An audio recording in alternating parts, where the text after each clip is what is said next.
Hello everyone. Let's start with our new topic, plastids. Plastids are the double membrane organelle which are present in plants and plant-like organisms. It can present in algae, it can present in Euglena, that is a protista, but it is absent in the case of animals' cell.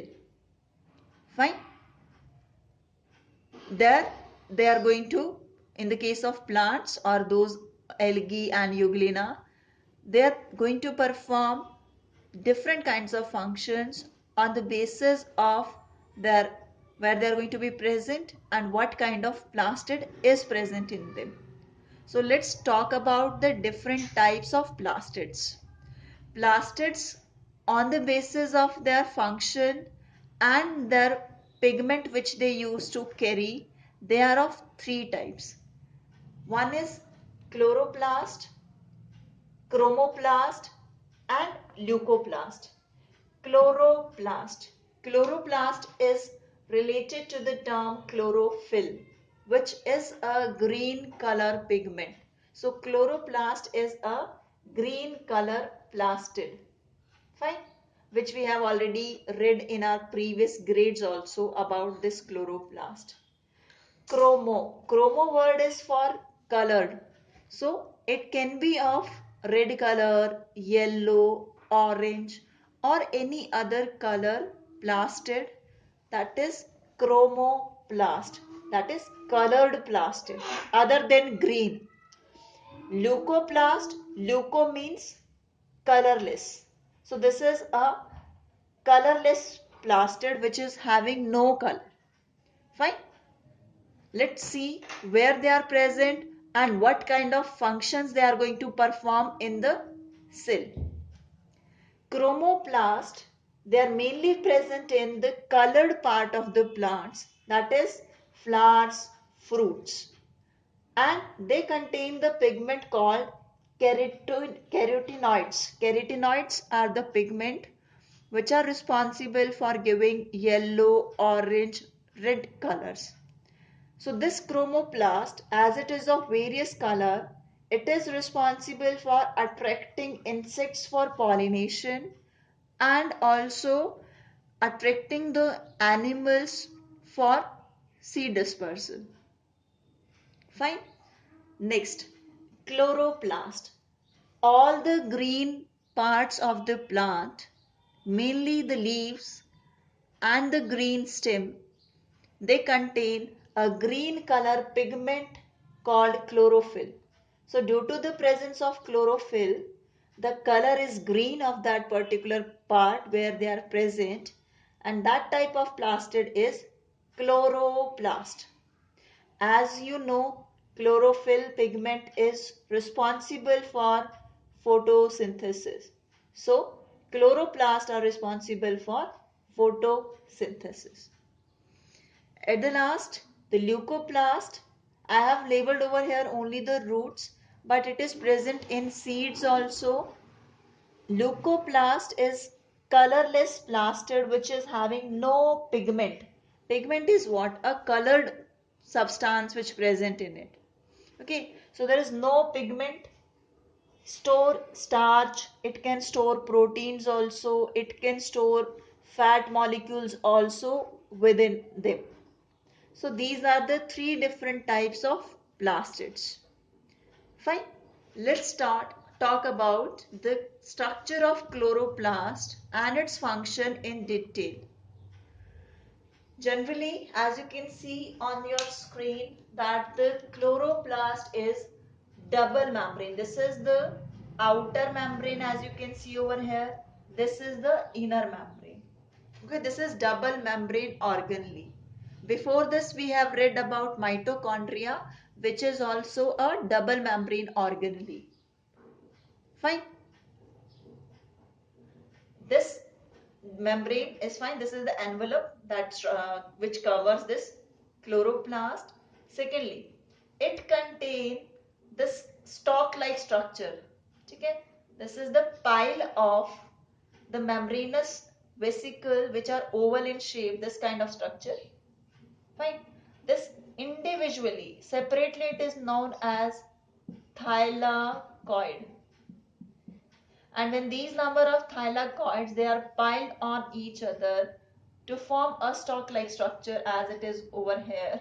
This is called grana, or singularly it is granum. So this grana is made up of the thylakoids. What are these thylakoids? These are the vesicles which are of oval shape. Okay, this thylakoid is containing the green color pigment called chlorophyll. So chlorophyll is present in this thylakoids. This grana is made up of the units which call the thylakoids. So compile when the thylakoids they are placed on one another, then it is going to form the grana. This matrix of the chloroplast, this is termed as stroma. This is the matrix of chloroplast.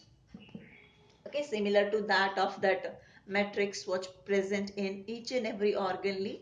So here also the matrix is present, but the term is given is stroma. Clear? Next is these big granule you can see over here of this blue color. These are the starch granules.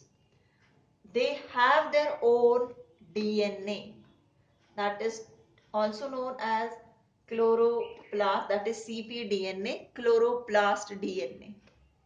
Okay, they have their own ribosome. Ribosomes are present in the chloroplast. Now look at this structure. This is called lamella, which is what? This is the modification of the inner membrane only, and they are present freely in the cytoplasm, and they connect the granums को connect करते हैं. They are going to connect the two granum. When they are going to be connected together, then that is through the lamella. Okay, for the proper coordination within it.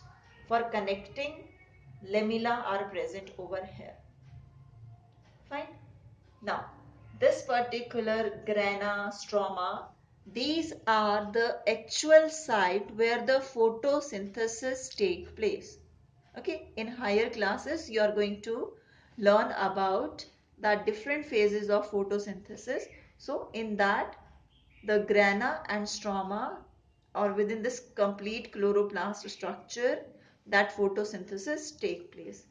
Due to that particular property, this chloroplast is also known as kitchen of the cell.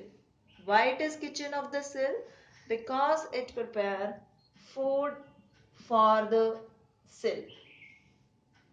And why it is able to prepare the food? Because it contains the pigment called chlorophyll, which is responsible for trapping the sunlight, and that sunlight is further used by the cells to make the food, organic food, in the form of glucose, then that is stored in the form of the starch in the plant. Okay, so this is all about the plastids, and the important part is the chloroplast. So chloroplasts are what?